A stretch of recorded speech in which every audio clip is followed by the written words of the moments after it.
ओम शांति। आज 12 मई 2022 के ईश्वरीय महावाक्य सुनते हैं। बाबा कहते हैं, मीठे बच्चे, इस समय बूढ़े जवान बच्चे सबकी वानप्रस्थ अवस्था है, क्योंकि सभी को बाड़ी से परे मुक्तिधाम जाना है। तुम उन्हें घर का रास्ता बताओ। आज का प्रश्न है, बाप की श्रीमत हर बच्चे के प्रति अलग अलग है, एक जैसी नहीं। क्यों? उत्तर है, क्योंकि बाप हर बच्चे की नब्ज देख, सर्वकमसेष्टांश देख श्रीमत देते हैं। समझो कोई निर्बंधन है, बूढ़ा है या कुमारी है, सर्विस के लायक है, तो बाबा राय देंगे कि इस सेवा में पूरा लग जाओ। बाकी सबको तो यहाँ नहीं बिठा देंगे। जिसके प्रति बाप की जो श्रीमत मिलती है उसमें कल्याण है। जैसे मम्मा बाबा शिव बाबा से वर्षा लेते हैं, ऐसे फॉलो कर उन जैसी सर्विस कर वर्षा लेना है। गीत है, भोलेनाथ से निराला कोई नहीं जहाँ में। ओम शांति। मीठे मीठे सिकीलते बच्चों ने गीत सुना। शिव को भोलानाथ कहा जाता है, और यह जो डमरू बजाते हैं उनको शंकर कह देते हैं। यहाँ कितने आश्रम हैं जहाँ वेद शास्त्र उपनिषद आदि सुनाते हैं, यह भी जैसे कि डमरू बजाते हैं। कितने आश्रम हैं जहाँ मनुष्य जाकर रहते भी हैं, परंतु एम ऑब्जेक्ट कोई भी है नहीं। समझते हैं कि गुरु लोग हमको बाड़ी से परे शांति धाम ले जाएंगे। इस विचार से जाकर रहते हैं कि यहाँ ही प्राण त्यागें, परंतु वापस तो कोई भी जा नहीं सकते। वो लोग तो अपनी अपनी भक्ति आदि सिखलाते हैं। यहाँ तो बच्चे जानते हैं कि सच्चा सच्चा ये वानप्रस्थ है। बच्चे बूढ़े जवान सभी वानप्रस्थी हैं। बाकी मुक्ति धाम में जाने के लिए पुरुषार्थ करा रहे हैं। ऐसा और कोई नहीं होगा जो सद्गति अथवा बाड़ी से परे जाने का रास्ता बतावे। गति सद्गति दाता एक ही है। बाप ऐसे नहीं कह सकते कि गृहस्थ व्यवहार को छोड़कर यहाँ बैठ जाओ। हाँ, जो सर्विस के लायक हैं उन्हों को रखा जा सकता है। औरों को भी वानप्रस्थ का रास्ता बताना है, क्योंकि अभी सभी का बाड़ी से परे जाने का समय है। वानप्रस्थ अथवा मुक्ति धाम में ले जाने वाला एक ही बाप है। उस बाप के पास तुम बैठे हो। वो लोग भल वानप्रस्थ लेते हैं, परंतु वापस तो कोई जा नहीं सकते। वानप्रस्थ में ले जाने वाला एक बाप है, वही अच्छी मत देंगे। कोई कहे बाबा हम घरवार ले यहाँ आकर बैठे, नहीं, देखना होता है कि ये सर्विस के लायक है वा नहीं। कोई बंधन मुक्त है, बुजुर्ग है, सर्विसेबल है, तो उनको श्रीमत दी जाती है। जैसे बच्चे कहते हैं कि सेमिनार करो तो सर्विस की युक्तियाँ सीखें। कन्याओं के साथ साथ माताएं पुरुष भी सीखते जाएंगे। सेमिनार तो यह है ना, बाबा रोज शिक्षा देते हैं कैसे किसको समझाना है, राय देते रहते हैं। पहले तो एक ही बात समझाओ कि परम पिता परमात्मा जिसको याद करते हैं वो तुम्हारा क्या लगता है। अगर बाप है तो बाप से तो वर्षा मिलना चाहिए। तुम तो बाप को जानते नहीं हो, कह देते हो सब में भगवान है, कड़ कड़ में भगवान है। फिर तुम्हारा क्या हाल होगा। अभी तुम बच्चे जानते हो कि हम बाबा के सम्मुख बैठे हैं। बाबा हमको लायक बनाकर कांटों से फूल बनाकर साथ ले जाएंगे। बाकी और तो सब जंगल का ही रास्ता बताते हैं।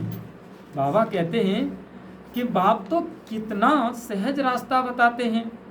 सेकंड में जीवन मुक्ति गाई हुई है। वह कोई झूठे थोड़े ही है। बाबा कहा, माना तुम जीवन मुक्त हो गई। बाबा पहले पहले अपने घर ले जाते हैं। तुम सब अपने घर को भूले हुए हो। कहते हैं गॉड फादर सब मैसेंजर को भेज देते हैं धर्म स्थापन करने। फिर सर्वव्यापी क्यों कहते हो? ऊपर से भेज देते हैं ना। बोलते कि एक है फिर मानते नहीं। बाप धर्म स्थापन अर्थ भेज देते हैं तो उनकी संस्था भी उनके पीछे आने लग पड़ेगी। पहले पहले है देवी देवताओं की संस्था। पहले पहले आदि सनातन देवी देवता धर्म वाले लक्ष्मी नारायण आएंगे अपनी प्रजा सहित, और कोई प्रजा सहित नहीं आते। वह एक आएगा, फिर दूसरा, फिर तीसरा आएगा। यहाँ तुम सब तैयार हो रहे हो बाप से वर्षा लेने। यह स्कूल है। घर में रहते एक घड़ी, आधी घड़ी, आधे की पुन आध, एक सेकंड में तुमको सिर्फ बतलाते हैं परम पिता परमात्मा से तुम्हारा क्या संबंध है। मुख से कहते भी हैं परम पिता, वह तो सबका बाप क्रिएटर है, फिर भी बाप न समझे तो क्या कहेंगे। बाप स्वर्ग का रचयिता है तो जरूर स्वर्ग की बादशाही देंगे। भारत को दिया हुआ है ना, नर से नारायण बनाने वाला राजयोग मशहूर है। यह सत्य नारायण की कथा है। अमर कथा भी है। तीजरी की भी, अर्थात तीसरा नेत्र मिलने की भी कथा है। तुम बच्चे जानते हो बाबा हमको वर्षा दे रहे हैं। बाप श्रीमत देते हैं, उनकी मत से जरूर कल्याण ही होगा। बाबा हर एक की नब्ज देखते हैं, उनको कोई बंधन नहीं है। सर्विस भी कर सकते हैं। बाप लायक देकर फिर डायरेक्शन देते हैं। सरकमस्टांस देख कहा जाता है कि तुम यहाँ रह सकते हो। सर्विस भी करते रहो। जहाँ जहाँ जरूरत पड़ेगी, प्रदर्शनी में तो बहुतों की जरूरत पड़ती है। बुजुर्ग भी चाहिए, कन्याएं भी चाहिए, सबको शिक्षा मिलती रहती है। ये है पढ़ाई। भगवान वाच, भगवान कहा जाता है निराकार को। तुम आत्माएं उनके बच्चे हो। कहते हो ओ गॉड फादर, तो उनको फिर सर्वव्यापी थोड़े ही कहेंगे। लौकिक बाप सर्वव्यापी है क्या? नहीं। तुम फादर कहते हो और गाते भी हो पतित पावन बाप है, तो जरूर यहाँ आकर के पावन बनाएंगे। तुम बच्चे जानते हो कि पतित से पावन बन रहे हैं। बाप कहते हैं मेरे 5000 वर्ष के बाद फिर से आकर मिले हुए बच्चे, तुम फिर से वर्षा लेने आए हो। जानते हो राजधानी स्थापन हो रही है। जैसे मम्मा बाबा शिव बाबा से वर्षा लेते हैं, हम भी उनसे लेते हैं। फॉलो करो। मम्मा बाबा जैसी सर्विस भी करो। मम्मा बाबा नर से नारायण बनाने की कथा सुनाते हैं, हम फिर कम क्यों सुने? जानते हो वही सूर्यवंशी फिर चंद्रवंशी भी बनेंगे। पहले तो सूर्यवंशी में जाना पड़ेगा ना। समझ तो है ना, बिगर समझ स्कूल में तो कोई बैठ न सके। बाबा श्रीमत देते हैं। हम जानते हैं कि इनमें तो बाबा की प्रवेशता है, नहीं तो प्रजापिता कहाँ से आए। ब्रह्मा तो सूक्ष्म वतनवासी है, प्रजापिता तो यहाँ चाहिए ना। बाप कहते हैं ब्रह्मा द्वारा मैं स्थापना करता हूँ। किसकी? ब्राह्मणों की। इस ब्रह्मा में प्रवेश करता हूँ। तुम आत्माएं भी शरीर में प्रवेश करती हो ना। मुझे कहते ही ज्ञान का सागर, तो हम निराकार ज्ञान कैसे सुनाऊं? कृष्ण को तो ज्ञान का सागर नहीं कहेंगे। कृष्ण की आत्मा बहुत जन्मों के अंत में ज्ञान लेकर कृष्ण बनी है, अभी नहीं है। तुम जानते हो भगवान द्वारा राजयोग सीख देवी देवता स्वर्ग के मालिक बने हैं। बाप कहते हैं कल्प कल्प मुझे राजयोग सिखाता हूँ, पढ़ाई से राजाई मिलती है, तुम राजाओं का राजा बनेंगे, तुम्हारी एम ऑब्जेक्ट ही यह है। तुम आए हो फिर से जो सूर्यवंशी देवी देवता बनने। एक देवी देवता धर्म की स्थापना हो रही है। अभी तो अनेकानेक धर्म हैं, अनेक गुरु हैं, वो सब खलास हो जाएंगे। इन सब गुरुओं का गुरु सदगति दाता एक बाप है। साधु लोगों को भी सदगति करने आया हूँ, आगे चल वो भी तुम्हारे आगे झुकेंगे। कल्प पहले मुवाफिक।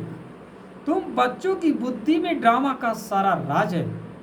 जानते हो सूक्ष्म वतन में है ब्रह्मा विष्णु शंकर, ये फिर है प्रजापिता। कहते हैं कि ब्रह्मा के बूढ़े तन में प्रवेश करता हूँ। इनको भी कहते हैं हे बच्चे तुम सब ब्राह्मण हो, तुम पर कलश रखता हूँ। तुमने इतने जन्म लिए हैं, इस समय है ही रौरव नर्क। बाकी तो कोई नदी नहीं है जिसको नर्क कहा जाए। गरुड़ पुराण में तो बहुत बातें लिखती हैं। अब बाबा बच्चों को बैठ समझाते हैं कि यह भी तो पढ़ा हुआ है ना। तो अब भोलानाथ बाप तुम बच्चों को बैठ समझाते हैं। गरीब भोले बच्चों को भी ऊंचे से ऊंचे साहूकार बनाते हैं। तुम जानते हो सूर्यवंशी मालिक बनते हैं, फिर आहिस्ते आहिस्ते गिरते गिरते क्या हो गए हैं।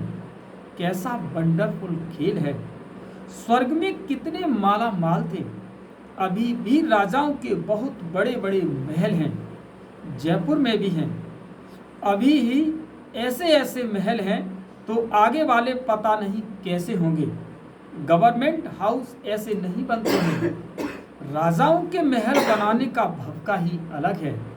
अच्छा फिर स्वर्ग का मॉडल देखना हो तो आओ अजमेर में। एक मॉडल बनाने में भी मेहनत अच्छी की है। देखने से तुमको कितनी खुशी होगी। यहाँ तो बाबा झट साक्षात्कार करा देते हैं। जो दिव्य दृष्टि से देखते हैं वह फिर तुमको प्रैक्टिकल में देखना है। भक्ति मार्ग में भक्तों को वह साक्षात्कार होता है, परंतु वह कोई वैकुंठ के मालिक थोड़े ही बने। तुम तो प्रैक्टिकल मालिक बनते हो। अभी तो है ही नर्क, एक दो को काटते लड़ते रहते हैं। बच्चे बाप का भाई का भी खून करने में देरी नहीं करते। सतयुग में लड़ाई आदि की तो कोई बात ही नहीं है। अब की कमाई से तुम 21 जन्मों के लिए पद पाते हो तो कितनी खुशी होनी चाहिए। पहली बात है कि अगर बाप का परिचय और बाप की बायोग्राफी को न जाने तो बाकी बाबा कहने से फायदा ही क्या। इतने दान पुण्य करते तो भारत का ये हाल हो गया है, परंतु ये समझते कोई नहीं है। कहते हैं कि भक्ति के बाद भगवान मिलेगा, परंतु कब और कैसे मिलेगा। भक्ति तो सब करते, परंतु सबको राजाई तो नहीं मिलेगी। कितनी गुंजाइश है समझने की। तुम कोई को भी कह सकते हो यह शास्त्र आदि सब भूलो, जीते जी मरो, ब्रह्म तत्व है, उससे वर्षा तो मिल नहीं सकता। वर्षा तो बाप से ही मिलता है। कल्प कल्प हम लेते हैं, कोई नई बात नहीं है। अब नाटक पूरा होने वाला है। हमको शरीर छोड़ वापस घर जाना है। जितना याद करेंगे तो अंतमति सोगति होगी।